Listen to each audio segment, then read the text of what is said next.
التي تقصف فيها أول قذيفة على سوريا، فلبنان وسوريا سينطلق كل واحد من أبنائها وبناتها ليكونوا استشهاديين على أرض أوروبا وفلسطين.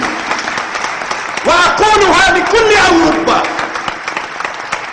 أقولها لأمريكا، سنعد استشهاديين هم الآن عندكم.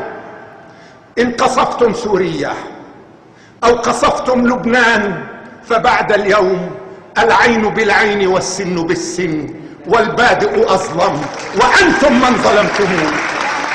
سأقول لكل عربي ولكل إنسان لا تعتقدوا أن من سيقوم بالاستشهاد في أراضي فرنسا وبريطانيا وأمريكا سيكونون عربا ومسلمين، سيكونون جول جمال جديد، وسيكونون محمد درة الجديد، وسيكونون كل الصادقين الجدد.